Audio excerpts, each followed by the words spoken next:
Under the tense skies of Gaza, silence finally takes hold, a silence long awaited, fragile and heavy with expectation. After 2 years of relentless fighting, bombardments and humanitarian collapse, the guns have stopped. On Friday, Israel and Hamas both confirmed that a ceasefire had come into effect.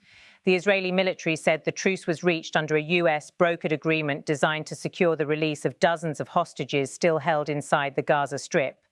As the sun rose over a scarred landscape, displaced Gazans began to walk back toward the ruins of their homes. They carried little more than bundles of blankets and water containers, reminders of lives uprooted and families scattered. For many, this was the first journey north in nearly a year as the Israeli army began its partial withdrawal from several sectors of the enclave. The army says it will continue to control roughly 53% of the Strip during this first phase of the pullout, a move designed to create what it calls security buffer zones along strategic corridors. At a press briefing in Jerusalem, the message was one of cautious optimism. Israel's Prime Minister Benjamin Netanyahu appeared alongside US envoy Steve Witkoff and presidential advisor Jared Kushner, marking what American officials described as a breakthrough moment in Donald Trump's Middle East peace drive. Witkoff told reporters that the 72-hour countdown for the release of hostages had now officially begun. The next 3 days will test every word of this agreement, one senior Israeli official said privately. In his televised address, Netanyahu's tone was somber but resolute. He spoke in Hebrew to the nation, citizens of Israel. 2 years ago, the holiday of Simchat Torah became a day of national mourning. This Simchat Torah will become, God willing, a day of national joy after the return of all our kidnapped brothers and sisters.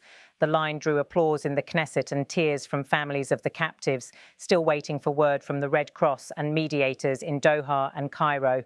According to the Prime Minister's office, of the 48 people confirmed as hostages in Gaza, 20 are believed to be alive, while 28 have been declared dead. Across Gaza, loudspeakers announced the ceasefire as families emerged cautiously from shelters and underground tunnels. For the first time in months, children were seen playing on the coastal road near Nuseirat. But amid the relief, the scenes told a deeper story.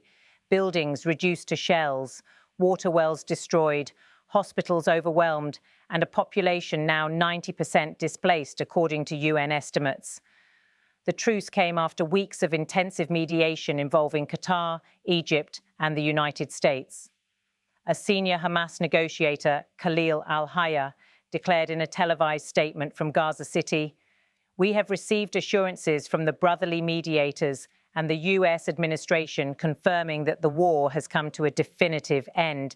His statement marked the first public acknowledgement by Hamas that it had accepted the terms of the Trump-Rubio peace framework, the same one that Washington has called a path to regional stabilization. According to sources close to the negotiation, the ceasefire deal rests on a 20-point plan announced by President Trump in late September.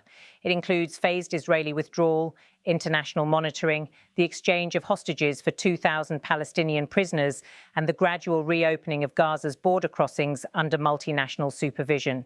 Trump is expected to travel to the Middle East on Sunday to attend what officials describe as a symbolic ceremony marking the start of the plan's implementation. For Israel, the truce represents both a military and political turning point. After nearly 2 years of operations described as the most complex in IDF history, the government is now facing intense domestic scrutiny over its strategy, its casualties, and the psychological toll on its citizens. Analysts in Jerusalem say the ceasefire could either bolster Netanyahu's standing if the hostages return safely, or accelerate calls for his resignation should the agreement falter. In Washington, Secretary of State Marco Rubio praised the development as a moment of hope forged in exhaustion. He credited President Trump's persistence, saying that what others considered impossible has now entered the realm of reality. However, critics in the US Congress remain skeptical, warning that Hamas may use the lull to regroup militarily. Intelligence assessments shared with the Senate Armed Services Committee indicate that remnants of Hamas's Ezzedine al-Qassam brigades remain active in parts of northern Gaza, especially around the remains of Gaza City. Back in Khan Yunis, families returned to shattered neighborhoods, using mobile phones to capture the ruins they once called home. Mothers carried photographs of children lost or missing. Many homes had been flattened by airstrikes, leaving only exposed rebar and collapsed walls. An elderly man told local journalists, "We return because we have nowhere else to go." The humanitarian agencies on the ground describe Gaza as a place where survival now depends on clean water distribution, generator fuel, and emergency shelters. From the Israeli side, convoys of tanks and armoured vehicles moved southward towards staging areas near the border fence. Soldiers were seen waving at passing reporters, some visibly relieved. For many, this was the first withdrawal movement since the start of the ground incursion that began in 2023. Military analysts estimate that Israel has lost around 1,200 troops since the beginning of the campaign, a figure unconfirmed by the Defense Ministry but widely circulated in local media. Internationally, reaction to the ceasefire has been mixed. The European Union issued a statement welcoming the truce, but urged both parties to transform this pause into a path toward a permanent peace. At the Vatican, Pope Leo XIV called for a season of mercy and rebuilding, emphasizing that no victory is possible when humanity itself is defeated. Meanwhile, Iran's foreign ministry described the deal as a tactical retreat by Israel, signaling that Tehran remains unconvinced of Israel's intentions. As the hours passed, Gaza's skies remained quiet. Drones hovered but did not strike. The usually roaring artillery batteries along the border were silent. From Rafah to Beit Hanun, displaced families built makeshift fires and cooked meals from aid rations. Humanitarian corridors were reopened to allow medical teams and international monitors to enter.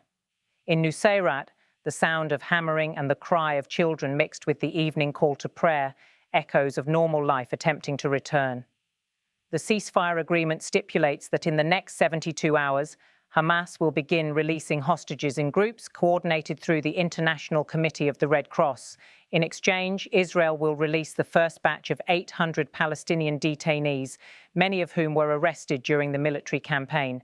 Both sides have agreed to maintain an open channel through Qatari and Egyptian mediators to resolve disputes during implementation. Sources say the US has stationed intelligence officers in Doha to monitor compliance. Despite these developments, skepticism remains high.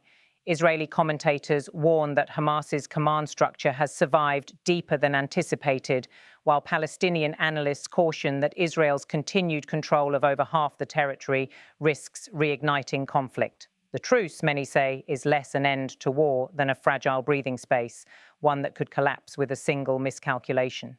At nightfall, Israeli soldiers at the border stood watch under the faint glow of searchlights. On the Gaza side, families slept in half-destroyed buildings, the sound of waves replacing that of bombs. A young boy in Khan Yunis was filmed clutching a small flag that read simply, "Freedom." That image, a flag, a child, a ruined city, may yet come to symbolize the cost and the promise of this moment. As US officials prepare for President Trump's upcoming trip to the region, the world watches whether this ceasefire can hold longer than the many that came before it. For Israel, the mission is clear: secure the release of its people and restore deterrence. For Hamas, survival has become a form of victory. And for the civilians of Gaza, exhausted, wounded but unbroken, the hope is that the silence of this hour will last beyond dawn.